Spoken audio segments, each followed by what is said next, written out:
Hi, I'm Zita Bano, and if you have been following me for quite some time, you know that recently I started reading a lot of classics, and not just classics. I was looking for the classics specifically written by female authors. And while I was reading these books, I discovered some of the best books out there, some of the finest literary works, and I wanted to share it with you guys. So let's begin. The number one recommendation that I want to make is The Bell Jar by Sylvia Plath. So it is basically a story of a woman who moves from a countryside to New York, and there she's trying to navigate her life, she's trying to manage her career, and also there is this huge amount of societal pressure on her to get married and to have a family, to have children, etc., etc. And that becomes a reason for her depression and how she copes with it. So I really like this book because these are the questions that we are still facing. So this book was very relatable, and mind you that this book was written 70 years ago. 70 years ago, a writer was talking about these questions, that whether she should have a career or she should get married. And these are the questions that I, as a female, and many other females are still facing. Either we have to choose career, or either we have to choose a family life. So this book was very much relatable, and also this was a very easy read. The book was really engaging. There were small incidents, small events that were happening in this book that were really interesting to read. So I really like this book, and I would recommend this book to someone who is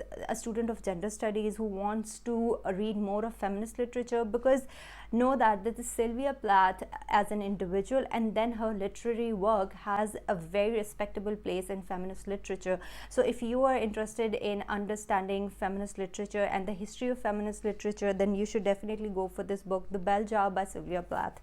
Okay, the next book that I want to recommend is, and it wouldn't come as a surprise, this is To Kill a Mockingbird by Harper Lee.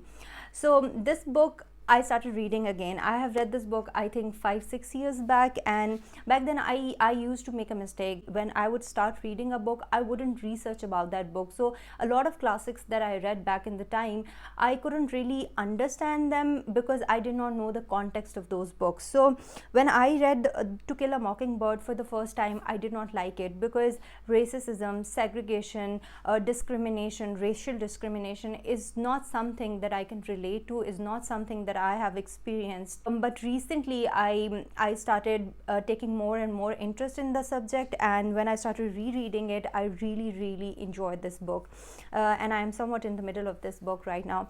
So it's basically a story of a man who takes up a case of a person of color who is convicted on false charges, and this book is much more than that. The main character is always teaching his children different family values, and he is telling them how racial segregation is back, and how they should not have any prejudice against any people.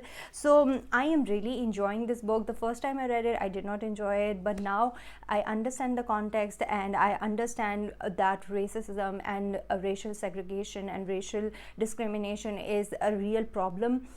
So I am also learning more about it. I am trying to sensitize myself. To Kill a Mockingbird is recommended to almost everyone, and especially to those who wants to sensitize themselves just like me. Okay, the next recommendation that I want to make is Frankenstein by Mary Shelley. So this is my favorite book. If I have to name 5 books that I really love, this book would be in that list. So I love this book a lot. This is my favorite classic ever. This is my favorite fiction book. So basically it's a story of Dr. Frankenstein. So Dr. Frankenstein is someone who's obsessed with creating life. He wants to experiment with it, and after he creates life, after he makes this creature, he is so despised by this creature that he completely rejects him, and then he lets the creature out in the world. So I am trying to explain the story without any spoilers, but this book is much more than that. It's not just the simple story of a creature or a doctor who creates that creature, but understand this: the creature, he views the world as a newborn baby, although he has an intellect, but he has not experienced the world as of yet. And when he is explaining those experiences, it's lovely. The book is written in a very descriptive manner, and I really enjoyed it. This book is beautifully written, and I am at a loss of words here because beautiful is not the word that could justify the style of writing in this book. There should be a word more potent than that, but I am at a loss of words here again. So this is definitely recommended, by far the most fascinating piece of literature that I've ever come across. And it's also written by Mary Shelley. Mary Shelley wrote this book when she was 18 years old supposedly, and it's a fascinating piece of literature. Everybody should read it. Even if you are a new reader, you're a beginner reader, you can go for this book. This is a fascinating, I would just focus on that word, it's a fascinating piece of literature. So the next book that I want to recommend is Little Women by Louisa May Alcott. So this book I recently bought and I started reading it. First, let me tell you what this book is about. So this book is about a family. The family was well-to-do, but because of the war, this family is financially struggling. At the same time, they want to keep this familial bond very strong. They're doing things for each other. So this is basically the story. And also there are 4 girls in this book, and their parents are always teaching them different lessons and trying to inculcate different positive values in them. So I recently bought this one, as I said before. When I got this book, I've already watched the movie and I really enjoyed the movie. So I thought that I will just read 1 or 2 chapters of this book and then decide that I want to read it further or not, because I already kind of know the story. But when I started reading it, I could not leave this book, so I finished this one. And I would say one thing about this book is this book arouses a lot of emotions in you. This book makes you sad, this book makes you happy, this book makes you feel jealousy.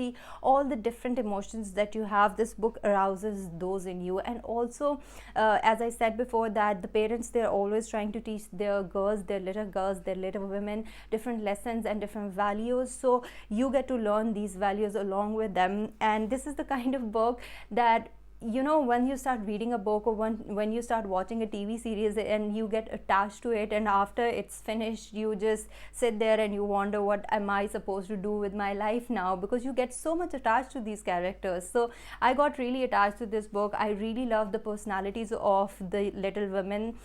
So when I finished this book, I just sat there for some time and I thought, what is the next book that I'm going to read? And probably it won't be as good as this one. So I was just sitting there and wondering what I need to do next. So this book I really enjoyed, and I would recommend this book to everyone. I would especially recommend this book to young readers. And if you have someone, who your niece or any kid that is around that you want to gift a book to, this could be a very good choice. And it's definitely recommended to adults as well, but I think it's best for young readers. So Little Women, another recommendation. Okay, the last book that I want to recommend is Pride and Prejudice by Jane Austen. So this book I read back in the time. I don't even remember when I read this book, because this is, I think, sort of the first book that everybody recommends you when you start reading. So I read this book back in the time. I don't even remember when I read this, but I really enjoyed that book. It's basically the story of Bennet family. There are 5 daughters in the family, and their mother is trying to marry them off to somebody who is rich or well-to-do. And what I really enjoyed about this book was the characters.